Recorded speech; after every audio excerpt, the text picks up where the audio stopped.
Yo, what's going on guys? Welcome back to a brand new video. What if guys today is something a little bit different. Today I want to talk about the 5 things I do want to see in the Division 2 Dark Zone.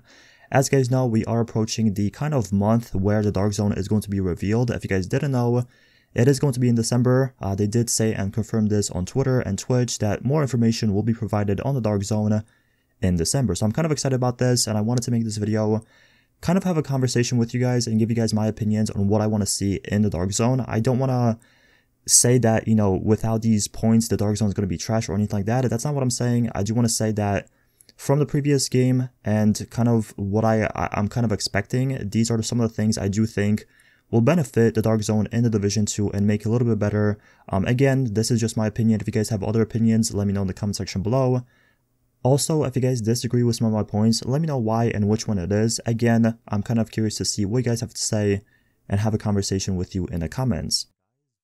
But without further ado, the first one I do want to bring up, and this is pretty much the big one I do want to see 100% in the game, and that is Hunters in the Dark Zone. This is something that was implemented in the Underground, and I really like this. I really like the idea of them kind of coming at you with a surprise and kind of being a little bit of a challenge, I guess you could say, depending on your gear again and your build, to kill them. But again, this is something I want to see in the Dark Zone, and pretty much how this should work, in my opinion at least, is whenever you're extracting, whenever you're rogue, these hunters can come at you out of nowhere, pretty much without any warning. The only time you can pretty much hear them or see them is with, you know, maybe a little sound or something like that. But again, this is something a lot of people are requesting and want to see in the Dark Zone, in the Division 2. And I honestly think this will be a great idea. There's really no negative sides to this. Like, yes, sometimes they can kill you. Sometimes they can kind of double team you if you are extracting or not really paying attention. But at the end of the day, there's really no negatives to this. In my opinion, it will just bring another aspect to the Dark Zone and make this kind of random. Don't make it every time that you are extracting or you are rogue or doing a mission in the Dark Zone for them to spawn, because obviously then people will predict this and expect this. Make them unexpected. Make them like they are in the Underground, where sometimes during the mission they will appear and sometimes they won't. Sometimes they're not even going to appear for the next like 2 hours or something like that. And sometimes you'll get them like 2 or 3 times in a row. Also, make them drop gear, weapons, nothing exclusive that you can't get in normal PvE missions, but make them drop decent weapons, gear, exotics, maybe weapon skins, outfits, something that people can kind of go for. And again, when you are seeing them and when you kind of encounter them, you want to kill them and you want to pretty much, you know, go after them and stuff like that, not just avoid them and run away like some people do in PvE. So yeah, that is my first point. That's the first thing I do want to see 100% is the Hunters. And I'm pretty sure like 99% of the community wants to see this as well. The next thing I would love to see in the Dark Zone for the Division 2 are different tiers. So as you guys know now, in the Division 1 we have different tiers for the open world. So for example, there's tier 5, 4, 3, 2, and 1. And you pretty much play that depending on what gear you have, what kind of level you are, what kind of gear score you have and stuff like that. If you are new or coming back, you obviously play in the lower tiers to kind of get yourself those easier missions, those easier boss kills, get better loot, and obviously go up further in the tiers. I want a similar system like that for the Division 2 Dark Zone. So for example, how that would work is you would have tier 1 where only solo players can play. If you don't want to worry about teammates, if you don't want to worry about groups or getting pretty much ganked by someone that's in a 2-man group or 3-man or 4-man, you go in tier 1 and you only verse solo players. The same thing would work in tier 2 where only 2-man teams can enter, but you could also enter that if you are solo. So if you don't have friends online, if you don't have people to play with, you can go in there. And yes, you would have to worry about a 1v2 situation in that, but you could also have a chance to match someone or find someone to play with if they are solo in there as well. So that would be pretty cool. The same thing would be for a 3v3 or tier 3. You can go in there as a 3-man squad, or you can go in there as a 2-man squad, find a person that's, you know, hopefully there by themselves if they are looking for a 3-man squad, or you can go there by yourselves if you want to challenge yourself, if you want to try to 1v3 players, or, you know, you're trying to test out a build, see how it is against multiple people, you can go in there and challenge yourself like that.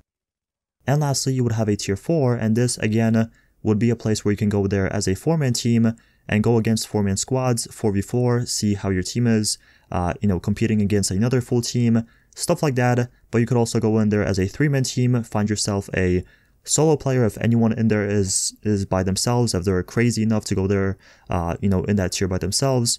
Or you can go there as a 2-man squad if you want to go 2v4, try to 2v4 enemies, or you just want to challenge yourself. Or you can go there by yourselves if you are crazy, again, like I said, and you want to try to 1v4 players, or just, again, test out your build. I do think that would fix the kind of problem people have with going to the Dark Zone. They're scared of getting teamed up and just 1v4'd all the time. You have different tiers in there, and pretty much have a choice of what you want to do. If you want to, go against a maximum of a 2-man party, you can go to tier 2 and do that.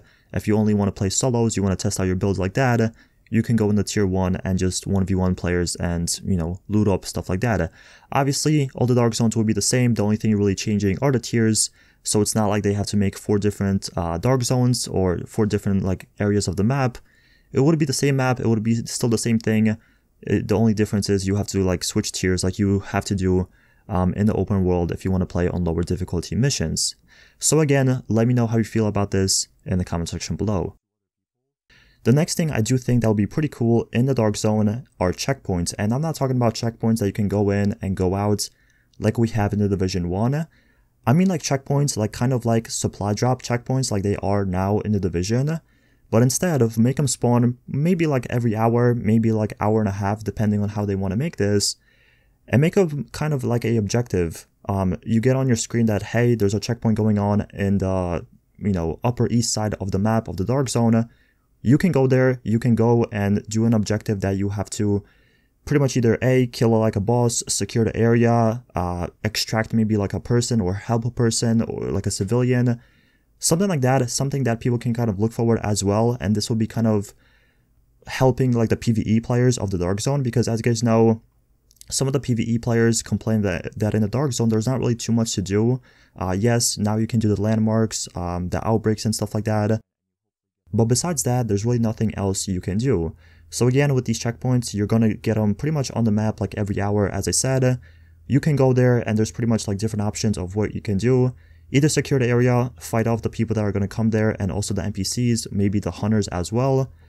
Maybe extract a civilian into the helicopter, or help him, get to safety, or just pretty much fight off enemies, secure the area. And you can have that as well, drop rewards, like weapon skins, outfits, gear, weapons, and stuff like that. Maybe also you can get achievements and stuff if you complete a lot of them and don't die, or none of you go down or something like that. So I think that would be kind of interesting. Again, this will kind of work like the supply drop drops in the Dark Zone, how they are right now, but this will be a little bit more challenging, a little bit more longer, and you can also kind of involve other players to go there. You could fight each other there. And I don't know, I think that would be kind of cool. That would be kind of different. Again, this will kind of cater to the PvE players as well. If you want to take part in it, again, you can go there with your squad or by yourself, or if you don't, you could just run by it, pretty much ignore it, and just go on with your day in the Dark Zone. The next thing I do want to point out that's pretty important to me is a better anti-cheat or anti-hack system. This is honestly something I haven't really experienced too much because I do play on consoles. But a lot of people that play on PC, especially a lot of my friends that play the Division on PC, have told me that these pretty much hacks and cheats are pretty much ruining the Dark Zone. Not so much now because there's really not a big population playing the game on PC. But before, when it was very populated, when it came out and stuff, there were so many scenarios where people would be shooting you through walls, having God mode, being invisible and stuff like that. So that, in my opinion, is a big kind of focus and a big factor that's going to determine if the Division 2 is a success or not. Because, again, if there's a lot of glitches, if there's a lot of kind of cheating going on, it's going to drive the fan base and the players away like it did with the Division in the beginning. So, honestly, this is something they 100% have to focus on. And keep in mind, we are in 2018. It's not like the game is being developed or released in the 1990s. So, again, this is something they really should stress on and kind of focus on. Because if they don't, it's going to be like the old days with the Division. A lot of players are going to buy the game, play it, and then once a lot of the glitches and hacks are kind of going on in the Dark Zone, they're pretty much going to say this game is trash, it's filled with nothing but hacks and cheaters and stuff like that. So they're going to drop it, go away, and play a different game, and the player base is pretty much going to die down. Also, I do understand you can't really prevent every cheat in the game, but if they can reduce it by 75% or 70%, anything like that, that, in my opinion, will be better than what we have right now in the Division and what was going on in the early days. Last but not least, I do want to talk about friendly fire in the Division 2. So before you guys go off in the comments, let me explain this because I do understand this is a sensitive topic. So first of all, I was a big fan of Rogue 2.0 when it first came out, or when it was first announced on the Twitch State of Game livestream. I kind of liked it. I like having the kind of security of not getting shot in the back, or when I'm shooting NPCs, a person can go in front of me and make me go rogue, and then shoot at me, or have like 5 people shooting at me because I accidentally went rogue. I like that idea, but as time progressed and as time kind of went by, a lot of people figured out to kind of play really passive and really scared. And that's something I really miss about the Dark Zone. I do like how it was before with the kind of surprise element. I do understand getting shot in the back, it was annoying, not everyone liked this, or whenever someone was running solo or with a 2-man team, it was kind of annoying because you would get ganked by 4-man teams, and now you kind of have the security again of just playing solo. You can go farm your checkpoints, farm your landmarks, but you gotta keep in mind, it is the Dark Zone, and in the Dark Zone, according to their motto or what they say on Twitch, anything goes. And pretty much with Rogue 2.0, that took away the surprise element, because now you have to hold a button, you go rogue, everyone gets a notification, stuff like that. So again, I do understand why people like this. It is kind of a more like natural and not like hardcore PvP scenario. But in the Dark Zone, I do think if you want to have, more engagements, more kind of gunfights and stuff like that, I think removing Rogue 2.0 and making friendly fire back on for the Division 2 is the right move. Because again, right now, even if you go in the Dark Zone right now, you will see at least 5 or 4 people sitting on top of a car just waiting for someone to go rogue out of a checkpoint, or just waiting to go rogue. And I do understand if you are with a 4-man team, this could be fun. You're killing the whole server, you're challenging yourself against the whole server. But if you're playing with another person or by yourself and you want to kill someone, when you go rogue, everyone kind of attracts to you and just runs like the whole server. I'm sure you guys seen this if you played the Division. And that's honestly something that really never happened in the past. Like, yes, sometimes if the person was manhunt or the team was manhunt, you would have a lot of people from the server chasing them. But now, even if you are rogue like stage 1 or stage 2, you will have so many people coming after you.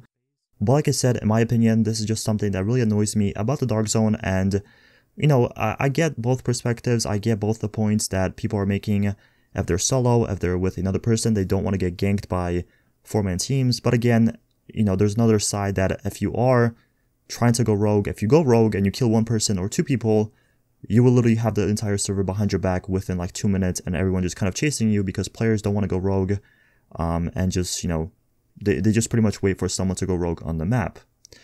So again, let me know your opinions about this. Let me know if you think friendly fire should be on or off in the Division 2. And yeah, I'm kind of interested to see what they do, if they revert it back or they keep it how it is, because, it's going to be interesting. Whatever they do, I'm still going to play the game. I'm still going to be playing the Dark Zone because I'm just so excited about the game. So, at the end of the day, whatever they do, I'm pretty sure people are still going to be happy, because as I said, there's 2 sides and both the sides are pretty strong on what they want. But anyways, that's it for the video. Thank you guys so much for watching. If you have any questions, let me know in the comment section below. I respond to all my comments. But again, thank you so much for watching, and I'll see you guys in the next one. Peace out.